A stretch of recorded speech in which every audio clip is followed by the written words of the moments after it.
నమస్కారం సార్. నమస్తే అండి. సార్, మీ ప్రస్థానం వచ్చేసి రకరకాలుగా మలుపులు జరిగింది. అవును. కన్నతల్లి లాంటి తెలుగు ఇండస్ట్రీని వదిలిపెట్టి భోజ్పూర్కి వెళ్ళి ఒక ప్రస్థానాన్ని క్రియేట్ చేయడం జరిగింది అక్కడ. అవునండి. అసలు తెలుగు ఇండస్ట్రీలో ఎందుకు సక్సెస్ కొట్టలేకపోయారు మీరు? ఎందుకంటే అక్కడ అంత సక్సెస్ భోజ్పూరి రాజమౌళి గారు అనే పేరు తెచ్చుకున్న స్టేజ్కి వెళ్ళిపోయి అక్కడ ఇప్పుడు కూడా పిలుస్తుంటారు మిమ్మల్ని. అవును అవును. కానీ తెలుగులో ఎందుకు సక్సెస్ కొట్టలేకపోయారు సినిమాలకి? తెలుగులో అంటే నేను చేసిన సినిమాలు ఒక విధంగా నేను దాదాపు 12 years నేను అసిస్టెంట్ డైరెక్టర్ వర్క్ చేస్తాను అందరి డైరెక్టర్ల దగ్గర. మౌలి గారి దగ్గర ఎక్కువ ఎక్స్పీరియన్స్ నాకు. ఆయన దగ్గర రైటర్ల దగ్గర అందరి దగ్గర వర్క్ చేసినోనే 12 yearsగా. అప్పుడు మనకేంటంటే ఈ ప్రొడ్యూసర్ దగ్గర సినిమా చేస్తే ఎలా ఉంటుంది, ఆ ప్రొడ్యూసర్ దగ్గర సినిమా చేస్తే ఎలా ఉంటుంది, ఇది తెలియదు మనకి. అంటే అందరూ మేము ఎక్కడికి వెళ్ళినా ఏ ప్రొడ్యూసర్తో అసోసియేట్గా ఉన్నప్పుడు అందరూ మంచి కంపెనీలే, మంచి ఇదే. సరే అనుకోకుండా ఒక సినిమా చేయటం, ఆ ప్రొడ్యూసర్ కరెక్ట్గా ఆర్థికంగా క్షీణించి ఉండటం, అది మనం అప్పట్లో ఆలోచించలేదు. పేరుంది కదా మనం సినిమా చేయొచ్చు అనుకున్నాం, ఆ సినిమా ఆగిపోయింది. మళ్ళీ సెకండ్ టైం పేరున్న ప్రొడ్యూసరే ఒక సినిమా చేసాము, అది ఆగిపోయింది. దాంతో టోటల్గా లైఫ్ ఏంటో అర్థం కాలేదు. సో మళ్ళీ దాన్ని కోలుకోవడానికి నేను టైం పట్టింది నాకు. ఆ తర్వాత మళ్ళీ కుట్టి పద్మిని వైనాసరావు గారి తరపున నేను వెళ్ళిపోయేసి ఒక సీరియల్ చేయడం జరిగింది అక్కడ. ఆయన వల్ల అక్కడ ఆ సీరియల్ తోటి సురేష్ పరిచయం అయ్యాడు. First time Suresh, Bhanupriya, Rajitha. అప్పటి వరకు ఏదో సీరియల్లో చిన్న చిన్న ఆర్టిస్టులు, సినిమా వాళ్ళతో చేయడం అనేది ఫస్ట్ టైం జరిగింది అక్కడ.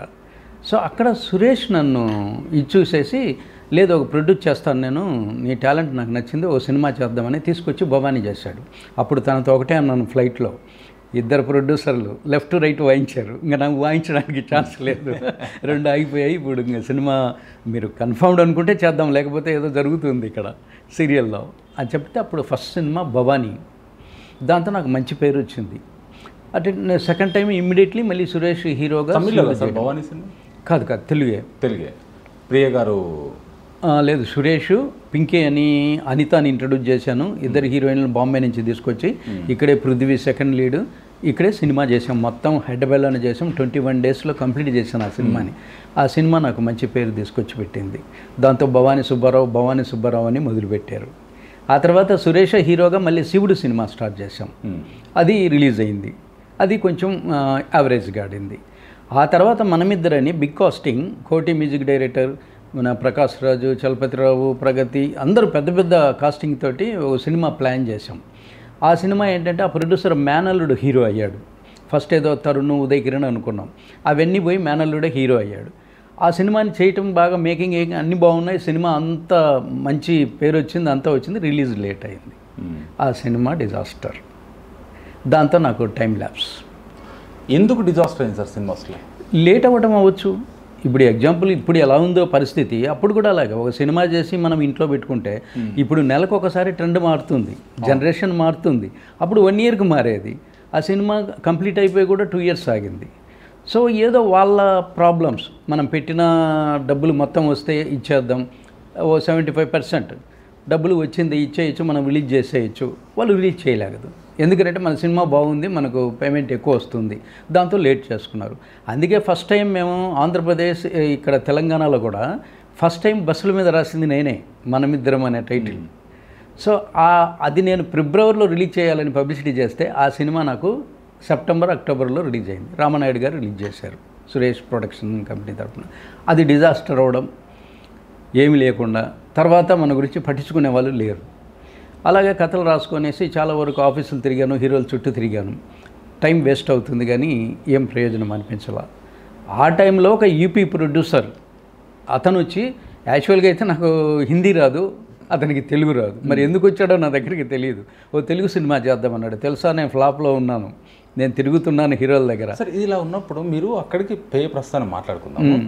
కానీ భవానీ సినిమా సందర్భంలో జరిగిన ఇష్యూ ఏంటి సార్? అసలు ఇష్యూ ఏం లేదే దానికి. నేను కొంతమందితో విన్నాను, ఆ ఇష్యూ ఎఫెక్ట్నే ఈ తర్వాత రిలీజ్ చేసే ముందు 1 year పోస్ట్పోన్ అవ్వడానికి ప్రధాన కారణమైంది, ఈ సినిమా ఆడకపోవడానికి రీజనే అది అని చెప్పేసి. లేదు, భవానీ కాదు అది. Bhavani immediately shooting completed and post production complete అయిపోయింది, ఇమీడియట్ రిలీజ్. శివుడు కూడా ఇమీడియట్ రిలీజ్. మనమిద్దరం అనే సినిమా, మనమిద్దరం. ప్రాబ్లమ్స్ అయితే ఏమీ లేదు. యాక్చువల్గా ఏంటంటే దానికి వచ్చిన బిజినెస్ మంచి బిజినెస్, వీళ్ళు ప్రొడ్యూసర్ క్యాచ్ చేసుకోలేకపోయారు. ఇప్పుడు మనం చేసిన సినిమా ఈ బడ్జెట్లో చేసాం, ప్రొడ్యూసర్ మేనల్లుడు, సో మీరు కొంచెం ఖర్చు పెట్టారు, సినిమా చేసాం, సినిమా అందరు బాగుంది అంటున్నారు, పెద్ద కాస్టింగ్ పెద్ద టెక్నీషియన్, సినిమా బాగుంది, చేసినప్పుడు దాన్ని ఇమీడియట్లీ రిలీజ్ చేయాలి, దాన్ని లేట్ చేసుకున్నారు వీళ్ళు. అంటే ఆఫీస్కి వచ్చి బిజినెస్ వచ్చినా ఆ బిజినెస్ని పోగొట్టుకున్నారు. లేదు ప్రొడ్యూసర్ గారు, మీరు ఉన్న మధ్యలో విభేదం వల్లనే అది 1 year పోస్ట్ పోన్ అయింది అని చెప్పి. No no no no no no ఇది రాంగ్ ఇది అసలు. మేము షూటింగ్ కంప్లీట్ అయిపోయి రిలీజ్ అయిపోయి అది ఫ్లాప్ అయిన తర్వాత కూడా ఎన్నోసార్లు కలిసాం, ఎన్నోసార్లు తిరిగి తర్వాత కలవడం జరిగింది. ముందు అది గ్యాప్ రావడానికి కూడా, రెగ్యులర్ షూటింగ్ అవ్వకుండా కూడా గ్యాప్ అయింది ఈ సినిమా మధ్య. సినిమా గ్యాప్, రిలీజ్ గ్యాప్ అయింది కేవలం. దీని రిలీజ్ కంటే ముందు, మన పోస్ట్ ప్రొడక్షన్ అయ్యే ముందు కూడా ఇష్యూ జరిగింది. ఇది రాంగ్ అయితే. ఓకే, ఇది రాంగ్ అసలు. దీని గురించి ఏది లేదు, ఆ గొడవలు అనేది లేదు అసలు. సినిమా లేట్ అయింది నిజమే, కానీ గొడవలు ఏం లేవు మా మధ్యలో. అందరం అప్పటి నుంచి కూడా హ్యాపీగానే ఉన్నాం. సినిమా ఫ్లాప్ అయిన తర్వాత కూడా హ్యాపీగానే ఉన్నాం. ఆ సినిమా కాకపోతే గొడవ ఏం లేదు దాంట్లో. సినిమా బిజినెస్ వచ్చింది, మనం ఇచ్చేస్తే పోయేది అంతే, అది తప్ప గొడవ ఏం లేదు దాంట్లో. లేదు డైరెక్టర్ గారు నెక్స్ట్ ఇంకా వేరే వాళ్ళు అడుగుతున్నారు, గుంటూరు నుంచి ఇది, విజయవాడ నుంచి ఇది, వైజాగ్ నుంచి ఇది, మంచి ప్రైస్కి అడుగుతున్నారు, మనం ఎందుకు తక్కువకి ఇవ్వాలి, ఇది తప్ప గొడవలు ఏం లేవు. అది మరి మీకు ఎందుకు వచ్చిందో అని తెలియదు, ఎందుకంటే మీరు వస్తున్నారని చెప్పేసి నేను కొంతమంది వర్గాలతోటి అదే రీసెర్చ్ చేస్తాను కదా. అదే దాని సందర్భంలో ఆ సినిమాకు, మనమిద్దరం సినిమాకు ప్రొడ్యూసర్ గారికి డైరెక్టర్కి బిగ్ కాస్టింగ్, అదే దీంట్లో కూడా ఇష్యూ వచ్చింది డేట్స్ పరంగా. ఇష్యూ కాదు ఇప్పుడు చెప్తానేనండి. అదే చెప్పే కదా మీకు, ఈ సబ్జెక్టునే నేను తయారు చేసి ఈ కథకి ఎవరు అనేసి అంటే ఉదయ్ కిరణ్ కానీ తరుణ్ కానీ, హీరో అయితే మనకు లైఫ్ కదా, సో అలా వెళ్ళి వాళ్ళతో మాట్లాడడం కూడా జరిగింది. మంచి ఫామ్లో ఉన్నారు వాళ్ళు, ఫామ్లో ఉన్నారు.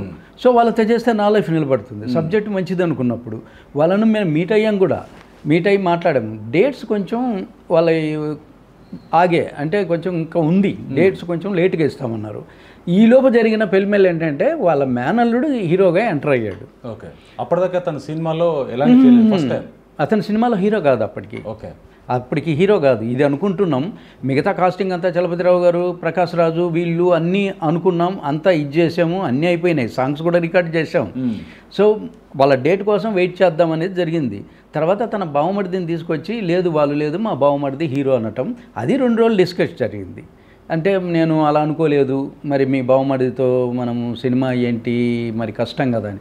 సో అప్పుడు తను కన్ఫామ్డ్ అనుకున్న తర్వాత అందరం డెసిషన్ తీసుకొని నేనే అతని సత్యానంద్ దగ్గరికి పంపించాను. 1 నెల నేను చేసుకొని వచ్చేసి డేట్లు కావాలంటే అందరినీ నేను పోస్ట్ పోన్ చేసి అడుగుతాను అని.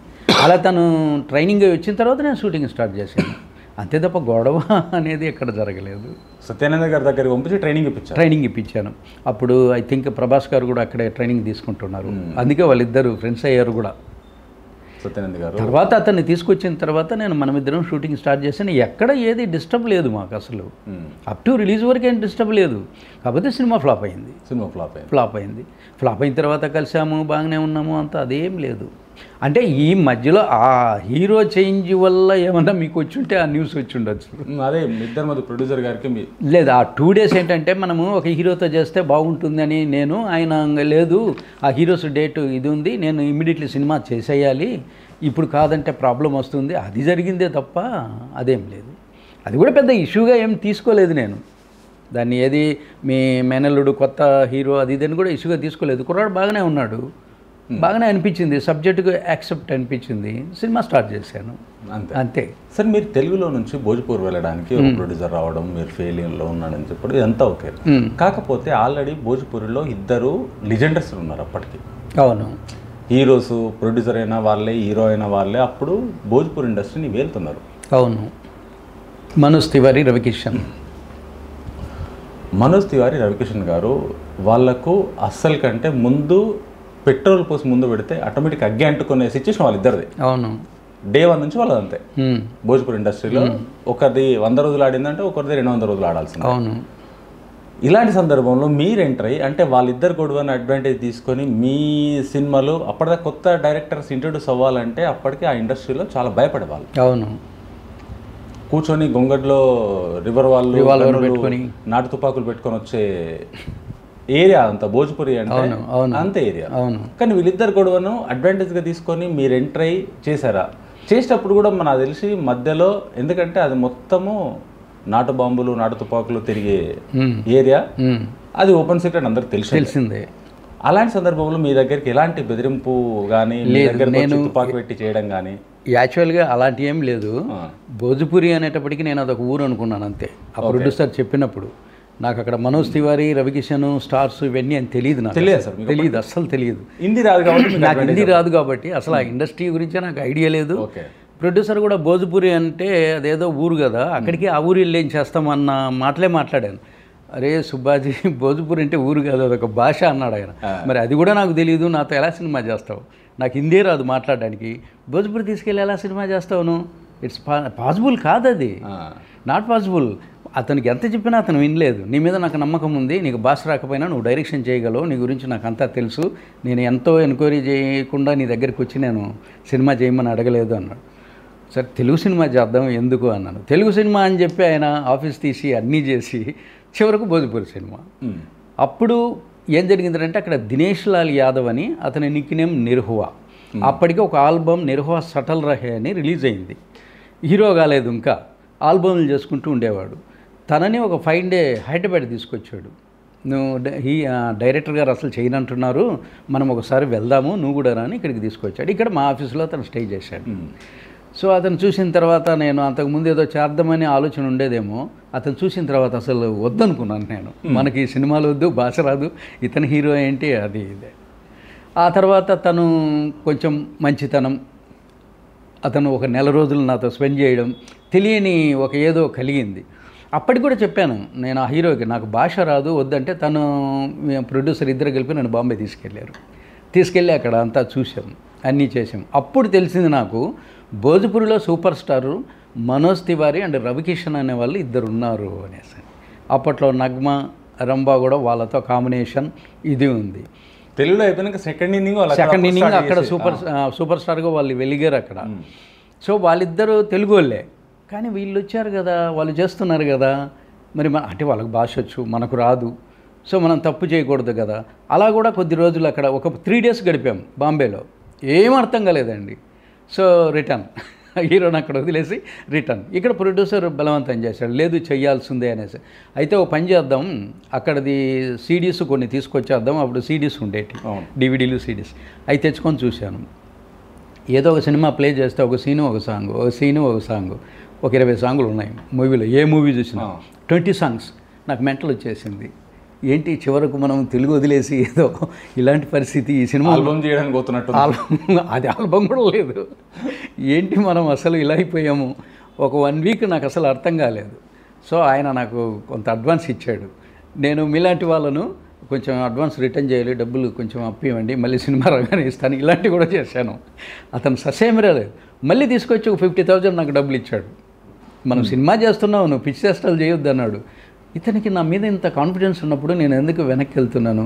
అయినా తెలియని లాంగ్వేజే కదా, ఓ సినిమా చేసేద్దాం, ఇప్పుడు ఖాళీగానే ఉన్నాం, ఆ తర్వాత భగవంతుడు ఉన్నాడు చూద్దాం అనుకుని. అయితే ఓ పని చేస్తాను, నేను 20 పాటలు పెట్టను, మన స్క్రిప్ట్ ఒకటి ఉంటుంది, ఆ స్క్రిప్ట్ ప్రకారం 6 పాటలు ఉన్నాయి, 6 పాటలు రికార్డింగ్ చేసి పెడతానంటే ఆయన ససేమిరా కాదన్నారు. అక్కడ సంగీత ప్రియులు నువ్వు సాంగ్స్ తగ్గిస్తానంటున్నావు అంటే, వద్దు కథ చచ్చిపోతుంది, 20 పాటలు పెడితే లెంగ్త్ ఎంత వస్తుంది. అప్పటికే 243 hours 320 minutes పిక్చర్స్ అక్కడ.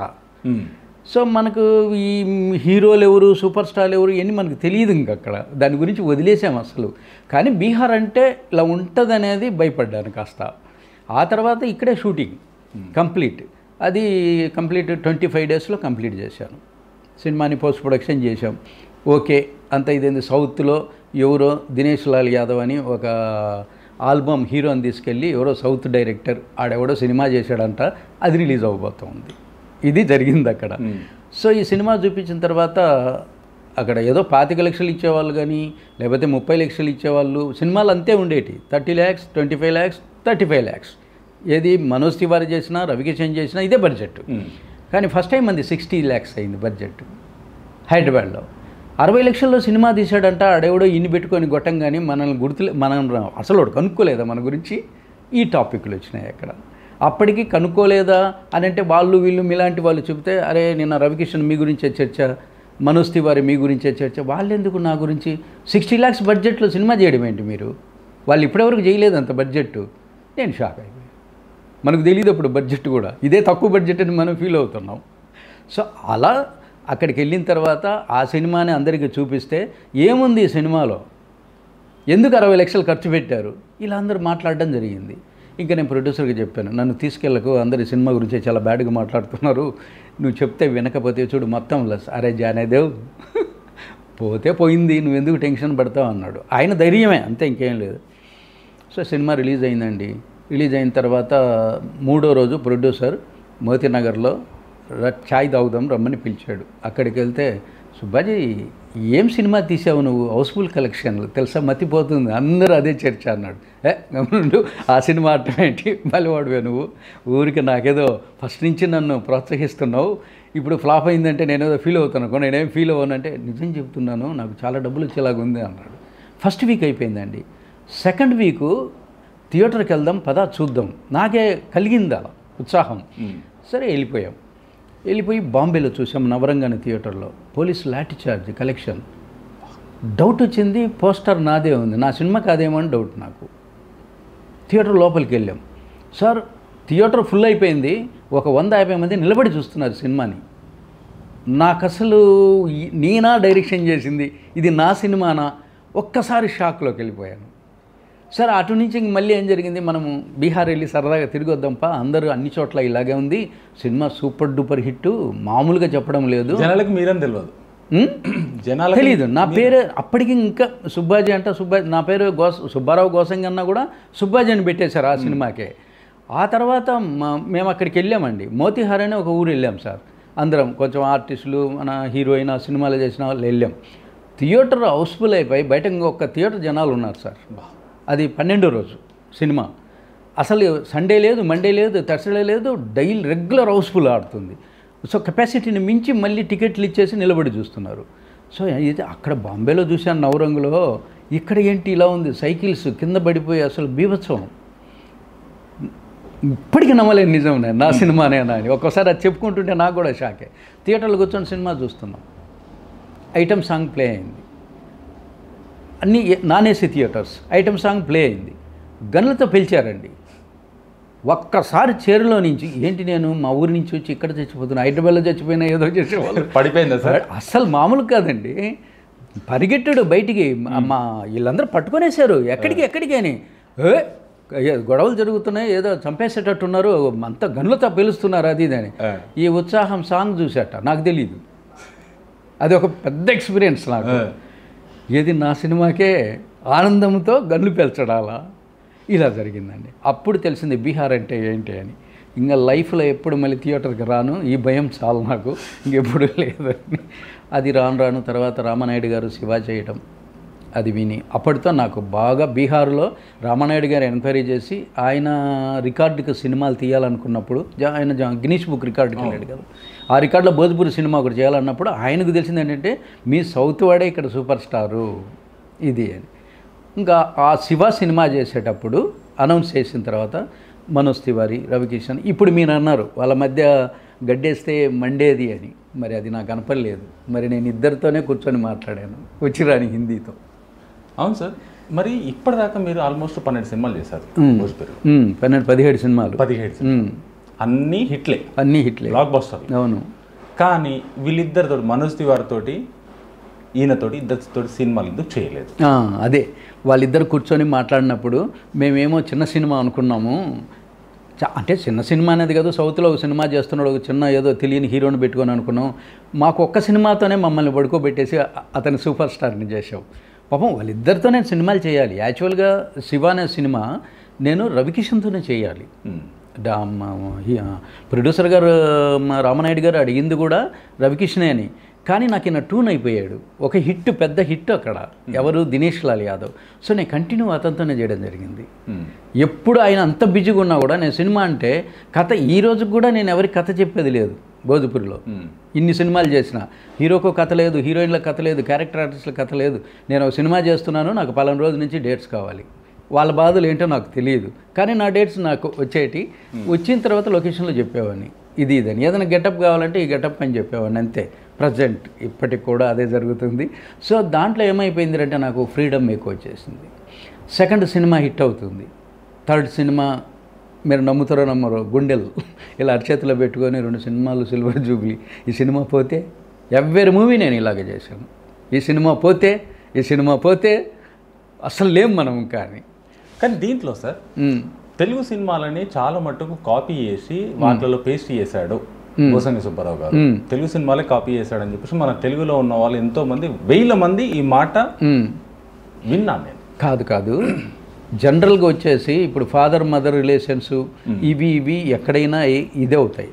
సినిమాలు 2 సినిమాలు అయితే రీమేక్ చేసింది నిజమే. అక్కడ నేను మిగతా సినిమాలంతా ఓన్ కథలు, ఓన్ సబ్జెక్ట్సే. క్యారెక్టర్స్ ఆటోమేటిక్గా వస్తాయి. ఇప్పుడు మేము శివ సినిమా చేసినప్పుడు ఒక క్యారెక్టర్ జయప్రకాష్ రెడ్డి చేసిన క్యారెక్టర్ని నేను శివాలో వాడాను, అజయ్ ఘోష్ చేశాడు. అది తప్ప ఇంకెక్కడ టచ్ ఉండదు. ఎక్కడ ఆ కథల సినిమాలలో ఇన్ని చేసిన సినిమాలలో 90% తెలుగును కాపీ చేసి చేశాడు. లేదండి అది అందరు ఇక్కడ అనుకున్నారు. నేను ఇక్కడ వేరే కూడా విన్నారు, బయట మీ వెనకాల అనుకోవడం కూడా మీరు కూడా వినడం జరిగింది. కాదు, వేరే డైరెక్టర్స్ కూడా సినిమా చేసేటప్పుడు మీరు తెలుగు సినిమాలు టచ్ చేయొద్దు అని చెప్పినోని నేను. ఎందుకనంటే వాళ్ళ కల్చర్ వేరు, మన కల్చర్ వేరు. ఒక సిటీకి వచ్చి కల్చర్ కూడా మార్చింది ఒక విధంగా నేనే. ఎందుకంటే సౌత్ స్టైల్కి తీసుకెళ్ళిపోయి ఇప్పుడు భోజపురి స్టైల్లో చేసేవాళ్ళు చాలామంది డైరెక్టర్లు ఉన్నారు అక్కడ. నేను సౌత్ స్టైల్లో చేయడం వల్లనే నేను నిలబడ్డాను అక్కడ. నాకంటూ ఒక సపరేట్ స్టైల్ని నేను ఏర్పరచుకున్నాను అక్కడ. రెండవది ఇంకొకటి ఏంటంటే మన తెలుగు సినిమాలు ఉన్నాయి, మన మిగతా డైరెక్టర్లు వచ్చారు పాపం 2-3 సినిమాలు చేసిన డైరెక్టర్స్ కూడా ఉన్నారు. బట్ వాళ్ళు సినిమాలు 2 ఆడాయి, 1 ఆడకపోవచ్చు. వాళ్ళు ఎందుకు సక్సెస్ అవ్వలేకపోయారంటే తెలుగు సినిమాలను వాళ్ళు టేకప్ చేశారు, 2-3 సినిమాలు కలిపి. ఇప్పుడు అవి ఆల్రెడీ డబ్బింగ్ అయిపోయినాయి హిందీలో. ఇంట్లో డబ్బింగ్ సినిమాలు చూస్తున్నారు అవి. మళ్ళీ అవి మనం భోజపురిలో చేస్తే ఎవరు చూస్తారు? చూడరు. మీరు తీసుకోండి, లైన్ తీసుకోండి, కానీ వాళ్ళ ట్రీట్మెంట్ చేయాలి. సో అంతే తప్ప కాపీలు మనము తెలుగు సినిమాలు తీసుకెళ్ళి కొడితే అరే ఇది డబ్బింగ్ సినిమానే అన్నోళ్ళు ఉన్నారు అక్కడ. ఫస్ట్ సినిమా బడ్జెట్ ఎంత సార్? నా ఫస్ట్ సినిమా 60 lakhs. తర్వాత ఇప్పుడు చేస్తున్న సినిమాల బడ్జెట్ ఎంత? దాదాపు భోజపురిలో 5 crores 6 crores వెళ్ళిపోయింది.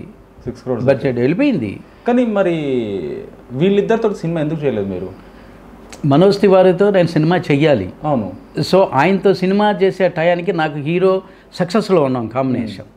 కొత్త హీరో దగ్గరికి వెళ్ళాల్సిన అవసరం నాకు కలగలేదు. ఎన్నోసార్లు ఆయనతో నేను చేద్దాం అనుకున్నాం. తర్వాత రవికిషన్తో సినిమా చేయాలనుకున్నాం. రవికిషన్ కథ కూడా చెప్పాను నేను సినిమా చేద్దామని, కానీ చేయలేకపోయాను. ఎందుకు కంటిన్యూ మనోజ్ తివారీ కానీ ఇద్దరు వాళ్ళు నచ్చింది అంటే ఇండస్ట్రీలో వాళ్ళు నచ్చినట్టే నడవాలి. అవును, చెప్పిందే వేదం. అవును, వీరనింది కరెక్టే. కానీ మాట్లాడలేని పరిస్థితికి తీసుకొచ్చాను ఇండస్ట్రీని. అంత చేంజ్ చేసేసాను నేను టోటల్గా. అప్పట్లో ఈ ఇండస్ట్రీ ఇంతే, ఇలా ఉంటుంది, మన సినిమాలు ఇలాగే ఉంటాయి, దాన్ని టోటల్గా నేను తిప్పి రాశాను. దాంతో ఏమైపోయింది, బెదిరించి గన్ను పెట్టి బెదిరించి అయినా సరే 10 మందిని కూర్చోబెట్టని సినిమా చూపించుకునే క్యారెక్టర్లు. కానీ నాకు భయపడ్డారు. మీకు భయపడ్డారు? నాకు భయపడ్డారు. సౌత్ సత్తా చూపించారు అక్కడ. ఒక ఇన్సిడెంట్ చెప్తాను మీకు. యాక్చువల్గా నేను ఒక సినిమా రిలీజ్ అయింది, నాకు బీహార్ గురించి తెలియదు. సో బీహార్ కల్చర్, అక్కడ డాన్స్ ఎవరు, ఎందుకుంటుంది మాఫియా, ఎలా ఉంటుంది, ఇవన్నీ ఎంక్వైరీ చేయడం మొదలుపెట్టాను. ఎందుకంటే కథలు రాయాలి కదా. ఆ ప్రాసెస్లో మన తివారీ బాబా అని ఒక పెద్ద గుండా, ఇంకా అసలు అతన్ని పేరు చెప్తే కూడా చంపేస్తారు, అలాంటి ఇది, మంచి సెక్యూరిటీ, పెద్ద బంగ్లా ఇది. నేను అతని పేరుని ఇచ్చేసాను, సినిమా తీశాను. సో అతనికి తెలిసిన మ్యాటర్ ఏంటంటే ఇంత క్రూడ్గా చూపించాడు నన్ను. నేను అంత పెద్ద గుండాను కదే, ఆడేంటి ఎలా చూపించాడని చెప్తున్నారు. సో చివరికి ఫోన్ రావడం జరిగింది. ఫోన్ రావడం చెప్పి నేను ఎవరో తెలుసా అన్నాడు తివారీ బాబు. మనకు అప్పటికే తన గురించి తెలుసుకొని అయితే ఏంటి, అప్పటికి వచ్చిరాని హిందీ ఏంటి, లేదు నిన్ను చంపేస్తానన్నాడు. ఓకే, ఇక్కడ మా ఊరు వచ్చి చంపుతారా లేకపోతే నేను మీ ఊరు రమ్మంటారా? డైరెక్ట్. అప్పటికే మనకు కూడా ఒక ధైర్యం, అసలు ఎవడేం చేయలేడు, ఏం చేసుకుంటాడు, మనం సినిమా చేస్తున్నాం, ఫ్లైట్ ఎక్కితే దిగుతున్నాం, ఇక్కడ ఎక్కితే అక్కడ దిగుతున్నాం, అక్కడ ఎక్కితే ఇక్కడ. సో మనకు వేరే పని తెలియదు, స్టూడియోకి వెళ్ళామా, చేసామా, సినిమా రిలీజ్. ఇంకా ఆ గొడవలతో, ఫస్ట్ సినిమా గొడవలతోటి మనం థియేటర్లు తిరగడం కూడా మాని పరిదొబ్బాం, వద్దనుకున్నాం. ఎందుకంటే అక్కడ ఎవడో షేక్ హ్యాండ్ అండి, సినిమాకి వెళ్తే ఈ దగ్గర ఉన్న వాళ్ళకు మనం ఇవ్వగలం. సుబాజీ అదిరిపోయింది cinema, very good very nice అనేసి అంటే షేక్ హ్యాండ్ ఆనందంతో. అక్కడెవడో వెనకాల ఉండే ఒక 50 మంది వెనకాల షేక్ హ్యాండ్ ఇకపోతే వాడు ఇస్తే హ్యాపీ పొగుడుతున్నాడు, షేక్ హ్యాండ్ ఇకపోతే అరే సాలా చూతి అని డైరెక్ట్గా నన్ను తిట్టేశాడండి ముఖం మీదనే. ఒక షేక్ హ్యాండ్ ఇకపోతే ఇలా తిడతారా, ఇంకా మనకొద్దు, ఈ జనాల్లో మనం భరించలేము, వదిలేశాను. ఇంకప్పుడు ఎవరికి కనపడలేని పరిస్థితి మనం. అలా గుండా అలా ఫోన్ చేసి మాట్లాడితే అందరూ భయపడ్డారు. నేను చెప్పాను, హీరోకి కూడా చెప్పాను, ఎందుకు అలా మాట్లాడేవా అతనితో, అతను తెలుసా నీకు ఏంటి అని అన్నారు. సో ఎవరిని అడిగినా చిన్న నాకు మాట్లాడేసాం మనం ఎన్ని అతనికంటే ఎక్కువ మాట్లాడేసాను. అతనికి దమ్కి ఇస్తే నేను అంత డబుల్ దమ్కి ఇచ్చా అతనికి. కానీ సినిమాలు ఓకే ఇప్పుడు చంపేస్తాడా, ఎప్పుడైనా చచ్చిపోవాలి, ఎక్కడైనా చనిపోవాలి కదా, మనం మాట తప్పకూడదు. అతను ఏంటంటే మీ ఇంటిగా వస్తాను అక్కడ చంపేయాను, నేను బీహార్ వస్తాను చంపేయాను. సరే వెళ్ళిపోయాం, బీహార్ వెళ్ళిపోయాను. పాట్నా మేనేజర్ ఉంటే రిసీవ్ చేసుకున్నాడు. తను ఎక్కడ ఉంటాడు, ఏ ఊరు అంటే పలాని ఊరు. సరే పదండి సార్, నన్ను ఒక 1/2 కిలోమీటర్ యువతల డ్రైవర్ దించేశాడండి కారు, ట్యాక్సీ వాడు. ఆ దూరంగా కనపడే పొలాల్లో అదే అతనిది. నేను రాను అక్కడికి, నీతో నేనెందుకు చచ్చిపోవాలి సార్, డైరెక్ట్గా అనేసాడండి. తుజావా అన్నాడు. సరే గేట్ దగ్గరికి వెళ్తే గన్ను సెక్యూరిటీ అవి ఇవి ఓకే. ఎవరిది ఇల్లు అంటే తివారి బాబు గారిది. నువ్వెవరు, సౌత్ నుంచి వచ్చాను. వస్తే అస్సలు కేర్ చేయలేదండి. అంతవరకు థియేటర్లో చూసింది వేరు, మనం ఇక్కడ ఎందుకు పరికరం చీమలా ఉండిపోయాం. అప్పుడు కనీసం చెప్పండి రా బాబు, నేను ఎక్కడో హైదరాబాద్ నుంచి వచ్చాను ఇక్కడికి, ఆయనకు చెప్పండి వచ్చాడని అనేసి. సో వెళ్ళిపోయి మెసేజ్ ఇచ్చారు. మెసేజ్ ఇచ్చిన తర్వాత రమ్మను లోపలికి అన్నాడు. ఈ గేట్లు మూసేశారు. ఇంకా అయిపోయింది ఇక్కడే, ఇంక ఏదన్నా ఉంటే ఇంట్లో లేదంటే అక్కడే సమాధి చేసి చేస్తా మెంటల్గా డెసిషన్ తీసుకునే వెళ్ళాము. కానీ భయపడకూడదు అనుకున్నాం, చూద్దాం ఏంటో అనేసి. అంటే అంత ఈజీగా మనిషిని చంపుతాడా, మనం ఇంత ధైర్యంగా వస్తే ఎట్లా వేయగలడో చూద్దాం. ఒక ఏదో తెలియని ఇది. అప్పటికి నేను బీహార్ అయిపోయాను యాక్చువల్గా ఈ సినిమాలు చేసి. ఆ లోపలికి వెళ్ళిన తర్వాత ఆయన బయటకు వచ్చాడు. వచ్చిన తర్వాత నేను లేచి నమస్తే అంటే, నమస్కార్ సార్ అంటే, నమస్కార్ సుబ్బాజీ. ఊరి నువ్వు మాట్లాడింది చూసి, నీ సినిమాలు చూసేసి నువ్వేదో ఆజాన్ బాహుడివి ఇట్లా ఉంటావు, నా ఇంటికే వస్తున్నావు అంటే, నేను నిన్నటి వరకు ఇప్పటి వరకు భయపడుతూనే ఉన్నా, నేను నువ్వేంట్రా ఇలా ఉన్నావు, ఇది ఊపితే నాకు డైరెక్ట్గా అనేసాడు. సరే కూర్చున్నాను. కూర్చున్న తర్వాత టీ వచ్చింది. టీ వచ్చినాక అదే ఏదో మీరు మీ క్యారెక్టర్ వాడాను చంపేస్తా అన్నారు, అందుకే వచ్చాను చంపమని. ఎంత ధైర్యం బీహార్కి వచ్చి నువ్వు మా ఇంటికి వచ్చి చంపమని అడుగుతావా నువ్వు. సో కాసేపు ఇద్దరి మధ్య ఎంత జస్ట్ 30 సెకండ్ అలా అయిపోయింది. నీకు తెలుసో తెలియదో మా ఇంట్లో మొత్తం మా మనమరాళ్ళు, మా కూతురులు, మా కొడుకులు, మా మిస్సెస్తో సైతం ఇప్పుడు వస్తారు బయటికి, చూడు నువ్వు నీ ఫ్యాన్ అన్నారు. అసలు సార్ వాళ్ళు బయటకు వచ్చారు, అందరూ కాలు మొక్కుతున్నారు సార్. కల్చర్ వాళ్ళకి ఒక గురువులు, హీరోలు కానీ ఎవరైనా కానీ లొకేషన్లో కాలు మొక్కంది షూటింగ్కి కెమెరా ముందుకు రారు. షాక్ అయిపోయాను నేను. అసలు నేను ఊహించింది ఏంటి, ఇక్కడ జరుగుతున్నది ఏంటి. హారతి ఇచ్చి లోపలికి తీసుకెళ్లారు. అసలు వాళ్ళ ఇంట్లో మనిషిని అయిపోయాను నేను. ఇప్పుడు ఆయన తివారి బాబు గారు చనిపోయారు, లేరు. సో ఆ ఫ్యామిలీ నన్ను ఆదరించింది మామూలు కాదండి. నువ్వు ట్యాక్సీలో వస్తావా, ఒక్క ఫోన్ కొట్టచ్చు కదా, నేను ఎయిర్పోర్ట్కి వచ్చావని కదా అన్న పరిస్థితి. ఇంక నేను ఎందుకు భయపడాలి సార్ బీహార్ గురించి. ఇంక ఏ హీరోకు భయం లేదు, ఏం లేదు.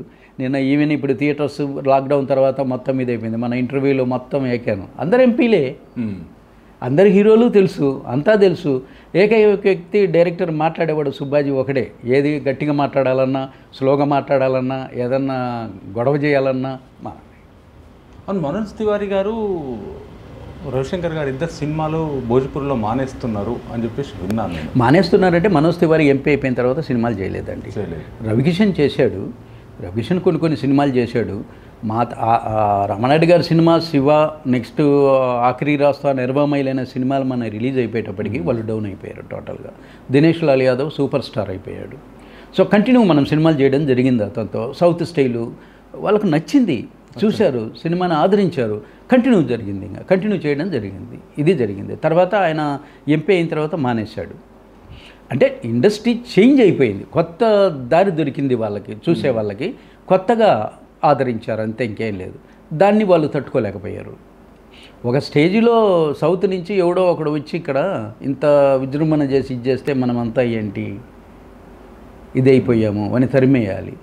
ఇది ఒక చర్చ వచ్చింది అక్కడ, విన్నాను, ఇది కూడా వచ్చింది. వచ్చిన తర్వాత మీరు తరిమేసే వరకు నేను ఎందుకు, ఇప్పుడు నేను ఎక్కడో తెలుగు నుంచి వచ్చాను, సౌత్ వాడిని, మీ సినిమాలు చూసే దాన్ని కొంచెం మార్చుకొని నేను నన్ను డిస్ట్రిబ్యూటర్లో ప్రొడ్యూస్ చేస్తాం, మీరు రండి, మీరు వెళ్ళిపోతే ఎలా, ఇండస్ట్రీ ప్రాబ్లం వచ్చేసింది, మీ సినిమాలు ఏంటి, ఇక్కడ అసలు సినిమా థియేటర్లలో క్రౌడే లేదు, మీరు రావాలి, సినిమా చేయాలి. అప్పుడు ఎమ్మెల్యే ఇదేంటి బీహార్ షరీఫ్ అని ఆయన ఎమ్మెల్యే, దానికి ఆయన పేరు డాక్టర్ సునీల్, ఆయన డిస్ట్రిబ్యూటర్ అండ్ బింపా ప్రెసిడెంట్, అక్కడ థియేటర్స్ ఎగ్జిబిటర్ అందరికీ ప్రెసిడెంట్. ఆయన సినిమా చేశారు నాతో, దిలేర్ అని సినిమా చేశారు, ఇదే హీరో మా కాంబినేషన్లో, ఫిల్మ్ సిటీలోనే షూటింగ్ చేశాం. కానీ ఒకటే హీరోతోటి మీరు భోజ్పూరి సినిమాలు అన్నీ జర్నీ అవ్వడానికి రీజన్ ఏంటి? మళ్ళీ నేను తర్వాత వేరే హీరోలతో కూడా చేశాను నేను, కానీ ఎక్కువ శాతం ఒకే హీరో అంటే నాకు ఒకే హీరోయిన్ ఒకే హీరో కంటిన్యూ హిట్స్, సిల్వర్ జూబ్లీలు, ఇంకా దాటలేకపోయాం. ఆ కాంబినేషన్ హిట్ వచ్చిన ప్రొడ్యూసర్ కూడా వాళ్ళనే అడిగేవాడు, ఆ హీరోని అడిగేవాడు. సూపర్ స్టార్స్ వీళ్ళిద్దరు ఉన్నారు కదా, మరి అప్పటికి డౌన్ అయ్యారు, వాళ్ళ మార్కెట్ లేదు అప్పటికి. ఓకే, నా నా మార్కెట్ ఈయనతోనే ఉంది. నేను ఒకవేళ మనోజ్ తివారీతో చేద్దామనుకున్నా మార్కెట్ లేదు, రవికృష్ణతో చేద్దామన్నా మార్కెట్ లేదు. చేసుంటే ఉండేదేమో, ఐ థింక్ ఆ అవకాశం నాకు ఈ హీరో కల్పించలేదు. ఎందుకంటే కంటిన్యూ ఎప్పుడు సినిమా చేద్దామనుకున్నా ఓ సినిమా వాళ్ళతో కూడా చేద్దాం, మనోజ్ తివారీ గారు ఆయన మంచోడు, రవికిషన్ ఆయన మంచోడు, మనం ఎప్పుడు మాట్లాడుతున్నాం, వాళ్ళ ఇంట్లోకి వెళ్తున్నాం, వాళ్ళ ఇంట్లో తింటున్నాం కూడా, ఓ సినిమా చేద్దామని అంటే లేదు నేను డేట్స్ పెట్టేశాను నీకోసం. అలా కాంబినేషన్ హిట్, డిస్ట్రిబ్యూటర్లు అదే అడిగారు, వచ్చిన ప్రొడ్యూసర్స్ కూడా మా కాంబినేషన్ అడిగారు, దాంట్లో నేను కంటిన్యూ చేయడం జరిగింది. ఆ తర్వాత దినేష్ను పక్కన పెట్టేసి నేను ఒక 700 సినిమాలు అవదేశం మిశ్రాని విలన్గా చేశాడు, 700 మూవీస్. అతనికి ఆశ కలిగింది, డైరెక్టర్ గారు ఒక్క సినిమా నేను హీరోగా చేయాలని ఉంది, విలన్ ప్రేమ కహాని అని తనని హీరోని చేశాను. ఆ తర్వాత నాకు మ్యూజిక్ చేశారు కంటిన్యూ, రాజేష్ రజనీష్ అని. రాజేష్ వాళ్ళ అబ్బాయి హీరో గోలు అని, వాళ్ళు కూడా ఎప్పటి నుంచో నా కొడుకుతో ఒక్క సినిమా అని, సునాస సుజ్జని సినిమా చేశాను అతనితో. రితేష్ పండని రీసెంట్గా వచ్చాడు ఒక హీరో, తనతో చేశాను. చేయలేదని ఏం లేదు, అందరికీ లైఫ్లు ఇచ్చాను. కాకపోతే ఏంటంటే ఆ టైంలో కంటిన్యూ తనతోనే చేశాను, వాళ్ళతో చేయలేకపోయాను. కంటిన్యూ వచ్చిన ప్రొడ్యూసర్ కూడా ఏంటంటే వద్దు సార్ దినేష్. కానీ భోజ్పూరిలో హీరో మ్యాక్సిమం ఒక పాట లేదు 2 పాటలు కంపల్సరీ పాడతాడు. 1-2 కాదండి, వీలైతే సాంగ్స్ అన్నీ మొత్తం ఎన్ని సాంగులు ఉన్నా కూడా అన్ని హీరోనే పాడతాడు. యాక్చువల్గా భోజ్పూరిలో హీరో సింగర్ అయితేనే హీరో అవుతాడు, సింగర్ అవుతానే హీరో అవుతాడు. రూప్ ఎలా ఉందనేది కాదు, సింగర్ అంటే అతను హీరో అయిపోతాడు. ఈయన మీ హీరో గారి పేరేంటి సార్? దినేష్ లాల్ యాదవ్. తను కూడా పాటలు బాగా పాడుతాడు, సింగర్. పైకి వచ్చిందే తను సింగర్తోనే, పాటలతో. అప్పుడు కాదండి, ఇప్పుడు ప్రజెంట్ కూడా జరుగుతున్నది ఏంటంటే భోజ్పూరిలో సింగర్ అయితే హీరో అయిపోతాడు. దినేష్ లాల్ యాదవ్ ఒకసారి హిందీ బిగ్ బాస్ షోకి కూడా వెళ్ళాడు. మొన్న కూడా ఇక్కడ సిసిఎల్ దీనికి వచ్చారు కదా, హైదరాబాద్ వచ్చాడు. తర్వాత వాళ్ళ బ్రదరు ఇతనితో సినిమాలు చేస్తున్నప్పటి నుంచి వాళ్ళ బ్రదర్ ప్రవేశ్ లాల్ యాదవ్ అని, తను 3 ఇయర్స్గా సార్ ఒక్క సినిమా నాతో చివరికి అతనితో దాదాపు ఒక 5 సినిమాలు చేశాడు, అతనే ప్రొడ్యూస్ చేశాడు. ఎవరు వాళ్ళ అన్నయ్య దినేష్ లాల్ యాదవ్. కానీ ప్రయోజనం లేకుండా పోయింది, తనకు పేరు రాలేదు. సో మీరు చేస్తే నాకు లైఫ్ అది ఇది అన్నాడు. సరే ప్రొడ్యూసర్స్ ఎవరు ముందుకు రాలేదు, అప్పుడు ఏం చేయాలో అర్థం కాలేదు. నేను మాట ఇచ్చేసాను, చేద్దామన్నాను. సో ఇప్పుడు కథ తన గురించి రాశాను. దాదాపు 10 మంది ప్రొడ్యూసర్లను అడిగాను, దినేష్తో చేద్దామంటున్నారు, కావాలంటే వేరే వాళ్ళతో చేద్దాం, వాళ్ళ బ్రదర్తో వద్దండి, తను కష్టమండి, మీరు సక్సెస్ చేయలేరు. కానీ నాకు చాలామంది సలహాలు ఇచ్చారు, వాళ్ళందరికీ ధన్యవాదాలు ఇప్పుడు కూడా. కానీ వాళ్ళందరి మాట కాదని కూడా నేను సినిమా చేశాను. ఏ ప్రొడ్యూసర్ రాకపోతే నేనే ప్రొడ్యూస్ చేశాను. ఒక సినిమా చేశారు, 2 చేశాను అతనితో, 2 హిట్లే. తర్వాత అసలు ప్రొడ్యూసర్సే వాళ్ళు క్షమించండి సార్ ఏదేదో మీకు చెప్పాను, అరే మీరు మంచి ఇది చెప్పారు కానీ నా మాట పోకూడదు. షూట్స్ అన్ని అక్కడ భోజ్పూర్లో కంటే మన లేదు, నేను అన్ని ఆంధ్రానే, ఒక్క సినిమా తప్ప. యానంలో మోర్ దెన్ 8 మూవీస్ నేను చేశాను. యానంలో మీ షూట్స్ మొత్తం. అవును, అక్కడ ఇంపార్టెంట్ ఆర్టిస్టులను తీసుకొచ్చి హీరో హీరోయిన్ మెయిన్ క్యారెక్టర్స్, మిగతా కొంచెం మన తెలుగులో చాలామందిని నేను భోజ్పూర్లో ఇంట్రొడ్యూస్ చేశాను. అలా జరిగింది. సార్ ఇప్పుడు తెలుగులో ఏ సినిమా? ఇప్పుడు నేను మొన్న ఒక సినిమా చేశానండి, శివశంకర్ గారు హీరో అని, ఆయన ప్రొడ్యూసరు. శివక సూర్య అని భోజ్పూరి సినిమా చేశాం దాన్ని. అది 2 వెర్షన్లు చేశాను నేను, తెలుగు భోజ్పూరి. అక్కడ భోజ్పూరి రిలీజ్ చేయడం జరిగింది. ఇప్పుడు దానికి టైటిల్ బిగ్ బ్రదర్ అని పెట్టాం ఆ 2 వెర్షన్లో. ఇప్పుడు రేపు June 7th రిలీజ్ అనుకుంటున్నాం. June 7th రిలీజ్ చేస్తున్నారు. ఇది కాకుండా నేను స్ట్రైట్ మూవీ చేయబోతున్నాను, ఇంకా డీటెయిల్ లేదు. మోస్ట్లీ ఆగస్ట్ ఎండ్కు షూటింగ్కి వస్తాను. ఓకే, మళ్ళీ త్వరలో మీకు ఆ డీటెయిల్ అందిస్తా. ఓకే సార్, అది సార్. మళ్ళీ మీ సినిమా రిలీజ్ అయినాక సక్సెస్ మీట్లో మళ్ళీ ఇప్పుడు కన్నతల్లి ఒడిలోకి వచ్చేసాను, ఆల్రెడీ చేరాను. మళ్ళీ ఇన్ని సంవత్సరాల తర్వాత నేను రీఎంట్రీ వచ్చాను. తెలుగులో మీ అందరి ఆదరాభిమానాలతో మళ్ళీ ఒక సక్సెస్ కొట్టాలని చూస్తున్నా. ఇంకా ఏదో చేయాలని ఆశ చావలేదు. అంటే అక్కడ సాధించాను మీరు అన్నట్టు.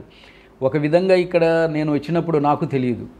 ఇక్కడికి వచ్చిన తర్వాత ఏదో రోడ్డు మీద కనపడినా లేకపోతే ఆఫీసులకు వెళ్ళినా భోజ్పూరి రాజమౌళి వచ్చాడంటే నేనే షాక్. అదేంటి అలా పిలుస్తున్నారు నన్ను అని. మీకు తెలియదు అసలు, ఛానల్లో మీకు పేరు పెట్టేశారన్నారు.